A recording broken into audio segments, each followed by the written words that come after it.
Special edition, sound the alarm. The Patterson Report is back for the second night in a row. We usually only work 1 day a week, but when Daryl Morey makes a move, when James Harden makes a decision like this, we got to fire it back up again. And it certainly appears that James Harden has played his last game as a Philadelphia 76er because he decided to opt into his $35.6 million player option, which we never expected him to do. It doesn't mean he's staying by any means. All it means, for those of you who don't follow the salary cap and how the NBA kind of works with that, is that he can now be traded to a team without salary cap space, and they can now go over the cap. Whereas if he declined that option and went out as a true free agent, teams would have to have the cap space in order to sign him, which apparently was around 45 million. And if you're James Harden, you're looking for a championship contender. Championship contenders don't have a spare 40 mil sitting around. So even though he technically opted in to another year with the team, this means he's on the way out. Yeah, he's gone. I mean, and teams that are trading for him can't sign him. So I don't. It scares me what Philly's going to get in return. They can't re-sign him to a contract extension until next year because he opted in. So yeah, it's a gamble on whoever takes him. We're going to get into the scenario because there's three that I've seen floating around. But I gotta say, if this is, if we've seen the end of James Harden in Philadelphia, I'm almost a little conflicted on it. I never wanted us to give him a 3-year, 140, 150, whatever $1 million deal. Like, I never wanted to pay him 45 mil a year at this age. That being said, I also wasn't part of the get him out of here, he's a bum camp. He's still James Harden. He's still an elite playmaker. And if he had any interest in coming back on a more realistic deal, like, I would happily pay him $35 million a year for 2 years. Like, if that was the deal he was interested in, I would have loved to have had him back. So he's another guy who, much like Tobias, is a victim of, the contract that he wants. But I am a little bit sad to see an era that we all thought was going to bring a title. When you moved Ben Simmons to Brooklyn, you got James Harden next to Joel Embiid, 2 perennial MVPs. It's kind of bitter to see this not end in a title. Seems like that's the norm for Philly now. It is, but this would be kind of like, the Phillies, they're still playing it out, but they went to the World Series last year, which bought, for me, a lot of time. But it would be like, when you brought in, like, when you made the Bryce Harper, and last year it was the signing of Schwarber and Castellanos. Like, you kind of push your cards to the middle, and you expect to get an exciting playoff run out of it. And the Phillies, they did that. The Eagles, they did that. They went out and signed AJ Brown. You run to the Super Bowl, whether you win it or not.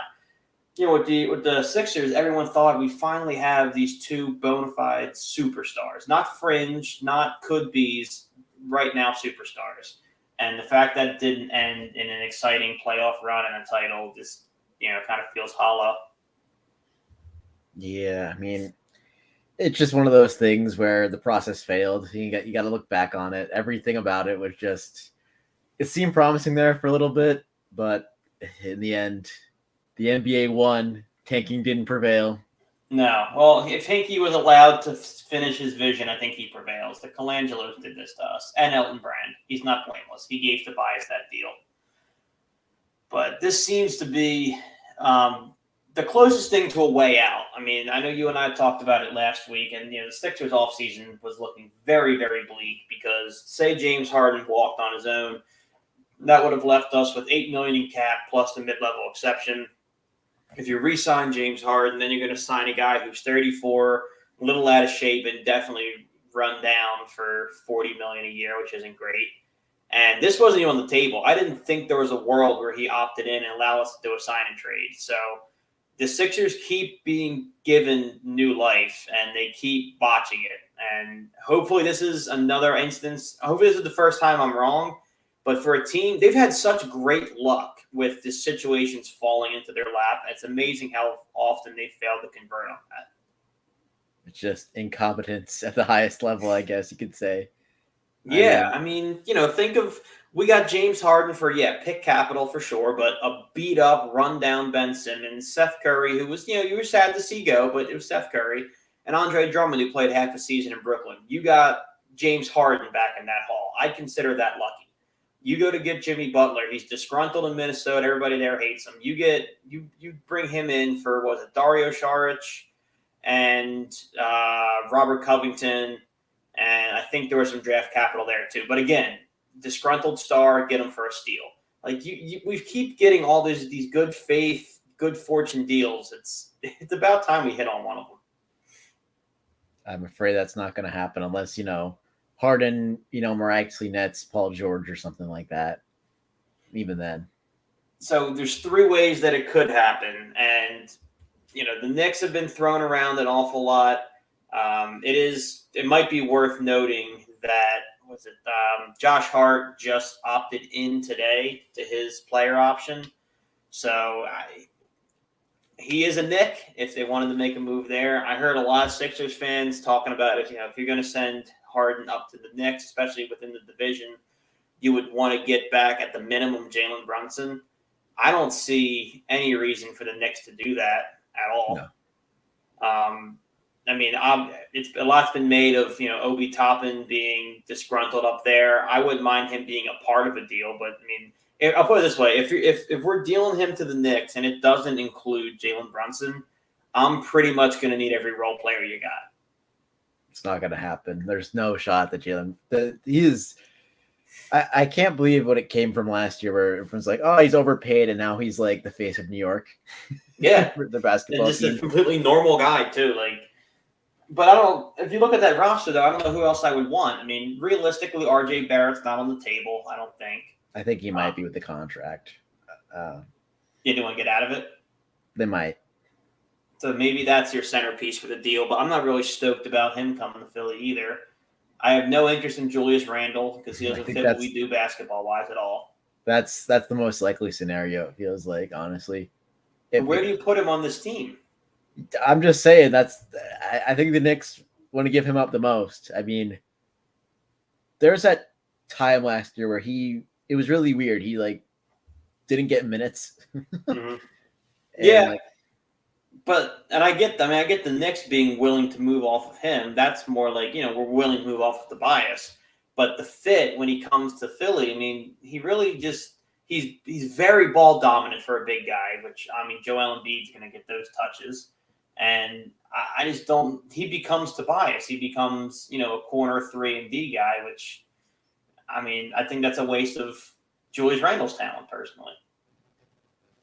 There's no way this ends well for the 76ers. I feel like we have to point that out now. There's no way this ends well. See, I think there is. I think there's a scenario where it does end well. And we'll get off of the Knicks because it's not them. I really think that Harden to the Clippers has the highest likelihood of us coming out the same, if not a little bit better than we started. For one, it's not going to be Paul George. It's not going to be Kawhi. I don't think. I could be wrong, but I think if you're the Clippers, you don't go after an aging James Harden if you're not trying to form a big 3. So I think this deal's centered around youth and role players. So for me, I would absolutely want Bones Highland in return. I'd want Robert Covington back. I wouldn't mind getting Terrence Mann back as part of the deal, and then maybe some draft capital. I would, if I can't get Paul George or Kawhi Leonard from the Clippers, I go and I just request Norman Powell. He's a hooper. He's the guy I want off the Clippers. So that's the thing, and that's why I didn't bring it up the first time around, because I was talking in a deal for Harden. Mm-hmm. I think if you move both guys to the Clippers, if you include Tobias Harris in that deal and you send Harden and Harris, then Powell becomes available. You think they're not going to ship Norman Powell? I don't think they'll ship him for just Harden. I think they're going to want the pair. I don't think they. It's so hard with the salary cap with those 4 guys. They're basically locking in those 4 guys, and I don't think you're going to win a title with those 4. Me either, but I don't see another way where you do it. Because you don't go and get an aging star in Harden and move off of either. I guess what I'm saying is Kawhi and Harden and Paul George and Harden, neither one brings you a title. So you need those two together and go get Harden if you really want to compete. Mm-hmm. So you would think if you're the Clippers, that's your core, and everybody else then becomes expendable. Yeah, I mean, it's just one of those things where I don't know what's going to happen. I don't like, sure, that package of young guys and draft capital would be nice, but like, what draft capital do they have? That's something you have to see what picks they have available. They shipped the house and another house and their vacation home to the Thunder for Paul George to land him and Kawhi. Let's see. Let me see. I'm trying to pull up what they have coming up.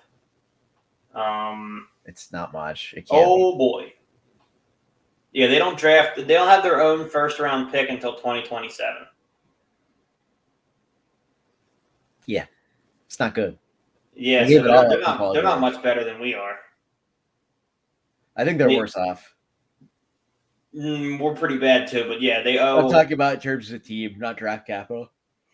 Yeah, because they owe 2024 to the Thunder, and then they owe 2025 to the Thunder for a pick swap. 2026 to the Thunder. They got crushed in that trade. Yeah, they got absolutely destroyed. Shea's better than Paul George is right now, so like, oops. Yeah. And they got all those picks. I think you and I talked about it. What was it? It might have been like the first ever episode that Sam Presti should get a statue outside of that arena. When the championship comes with Chet Holmgren carrying the squad, he'll get one. He'll get one. He's the Howie Roseman of basketball. Like, if he calls, you don't want your GM picking up the phone. There is one other scenario that I heard reported a lot more lightly, but I'm not sure how it works. But apparently Miami is closely monitoring the situation from like a dark horse perspective. That confuses me a lot because I don't get the fit down there. I also don't know. They don't have anybody to me that I would be interested in having back. Jimmy's not going anywhere. You just forget about that. I don't have any use for Bam Adebayo. I mean, he's not going to play the 4. And man, outside of that, I'm kind of good. I mean, Tyler Hero would take minutes away from Tyrese Maxey, so I'll pass on that. And everybody else isn't James Harden-esque. I mean, either you ship them down there for all their role players, or Tyler Hero. The issue with them is that a lot of the role players aren't signed. Kevin Love comes off the books. Gabe Vincent comes off the books, and so does Max Strus. Yeah, they're all walking. So yeah, they're all going to get a payday somewhere else. So that really leaves you with. I mean, Caleb Martin was a bucket in the playoffs. I'm not going to discount that. But Caleb Martin, Duncan Robinson, Kyle Lowry, I'm good. He's also under contract. I mean. That's it as far as I can recall. I mean, it's going to be Hero and maybe a little bit of draft capital if that's the route. It's what it is. And we'll see how Maxey and in that Hero world though. Like, let's say you do Hero, which one's your point guard? I'd probably say Tyler Hero. Yeah, I think Maxey prefers to play off the ball. Honestly, he's done it with Harden. I mean, Hero isn't Harden, but. Well, you saw like in games where we not let Maxey run the point, but like when he would run the point, he turned into much more of a facilitator, which I mean, Maxey's a scorer. He's a scoring 2 guard. So but then Hero's not exactly a facilitator either. He's a scoring point guard. Yeah, so, that would bring up some concerns from a team level, but that's why I think the Clippers they're my favorite destination because I think at least they have the role players that fit in Philly. I mean, Norman Powell is a slight step back from Tobias Harris, but not gigantic at all. And if you're able to get guys like, Terrence Mann, Bones Highland, it makes the Sixers deeper than they've been in a long, long time. Hey, I'm just saying, I know who's picking up the phone and calling Daryl Morey right now. And it's those guys in Phoenix. I know they're on the line. I don't know how they'd swing it. I don't think they can't even field a team at the moment, dude. They only have a bench. Who are we going to get from them? they'll ship DeAndre Ayton somewhere else in like a multi-team trade or something. Send him somewhere, and then That's what I saw. Have that third team send. Yeah, but then we're getting like in that instance though, we're getting whatever role player DeAndre Ayton is worth, which is horrible. Yeah, I know, but I just feel like we're not going to get the return we want for Harden. I think yeah, but it's got to be better than that. I mean, Daryl Morey has shown that he'll toe the line for quite a while. He did it with Ben Simmons, and I know he'll do it with James Harden too. That would be quite a chip shove for Phoenix, though, to have Bradley Beal, James Harden, Kevin Durant, and Devin Booker on the court at the same time. Yeah, I want to see it. I kind of want to see it. The guy that makes the least amount of sense in that triumvirate is Bradley Beal. Because I think James Harden at this point in his career would gladly fall back and get 13, 14 assists a game. No pressure, coast to a ring, just distribute the basketball. Bradley Beal would be the only one that would feel some type of way about it. We'll see. Well, I mean, he's not going to get shots over KD. He's not going to get shots over Booker. James Harden is really just a glorified Ricky Rubio in that offense. So it's Bradley Beal who's the odd man. I mean, I just want to see it. It'd be good TV. I don't, because it means a shithole for us. I know. It's just one of those things where, like, it has all the feelings that he's going to be. He really likes, what was the Woj tweet? The Clippers and the Knicks are the two, like, top ones. They're the two front runners, and then Miami's a distant third. Yeah, I don't know why the Clippers would do it. I know why the Knicks would, because the Knicks have been searching for a star for it feels like years now. Like they got him. It's Jalen Brunson. He's going to become a star in New York. You know how many butts and seats Harden would put in New York just by being out there? I know Brunson's awesome, but like just the name recognition. The weird part about the Garden is they sell it out no matter what. I know, but because it's the Garden, not the Garden. Yeah. I just don't. I don't like the prospect outlook of this for the 76ers. I feel like we're taking a step back no matter what. So we are, but we're not taking a giant step back over time. Like this could have gone three different ways, and it's either you let them walk for nothing, and this year becomes kind of a pseudo rebuild year, which you never want with a 30-year-old center. Or you bring him back and you hedge on the next 3 seasons, and then if it doesn't work, Joel's past his prime and Harden's ancient. Then you got to build around Tyrese Maxey in a hurry.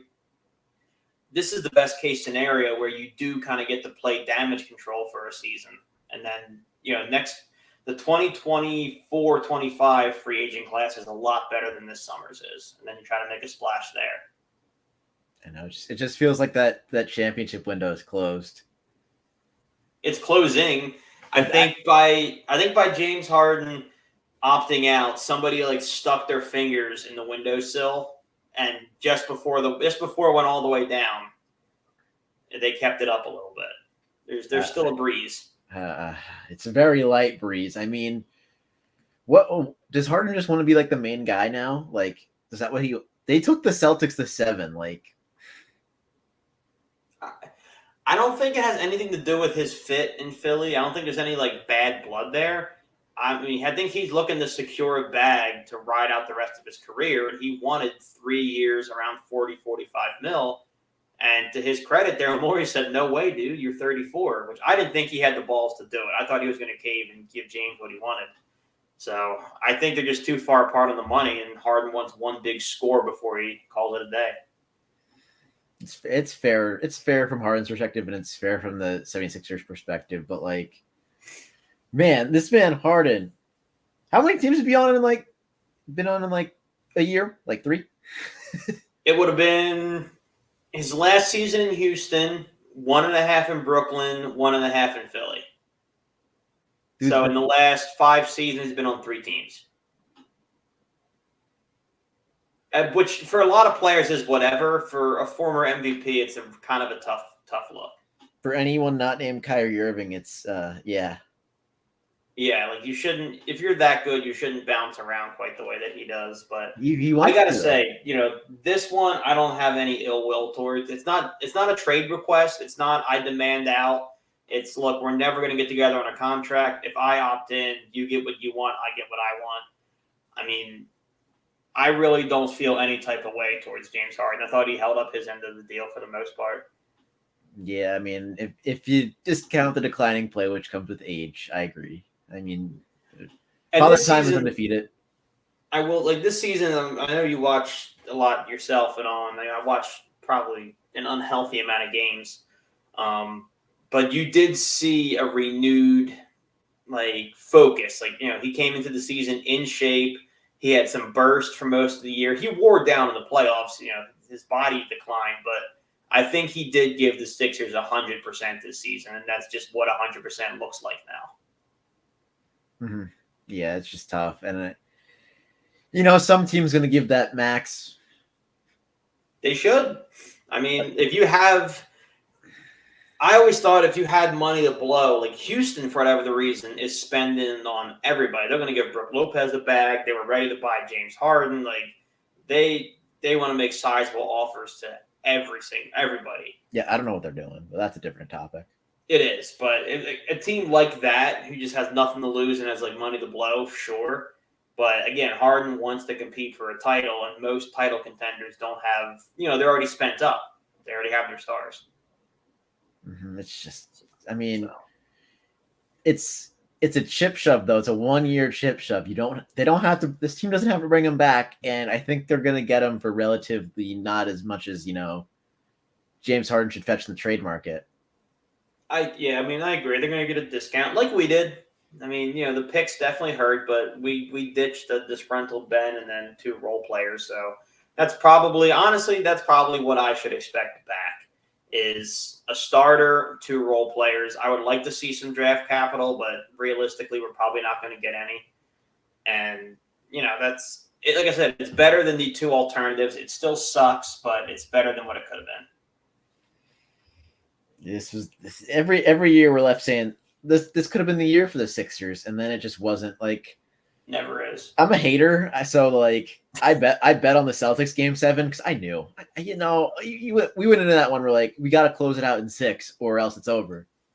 That team didn't have the mentality for game 7, and everybody who said that, and everybody who doubted them, it's because we watched the team and you knew kind of how they were made up. They weren't built like that. It's unfortunate. And they weren't. And they let us down. But we'll see. Hopefully greener pastures are ahead. Hopefully the next time we have to do an emergency one of these podcasts, it's because they got an all-time haul for James Harden. And I would love nothing more than for next episode to be, me with a fat head of Daryl Morey on the wall behind me in celebration. The Daryl Morey fat head. Gotta bust it out, throw it on the wall back there. If he pulls off something magical, he'll earn what Howie Roseman's earned in my mind, and it's just pretty much autonomy. All right, man, I'll ride with you. Just go for it. So I hope that's the case. I hope the next podcast is a happy ending to this James Harden saga. But in the meantime, I'm Brandon. That's Ryan. This has been an Emergency Patterson Report.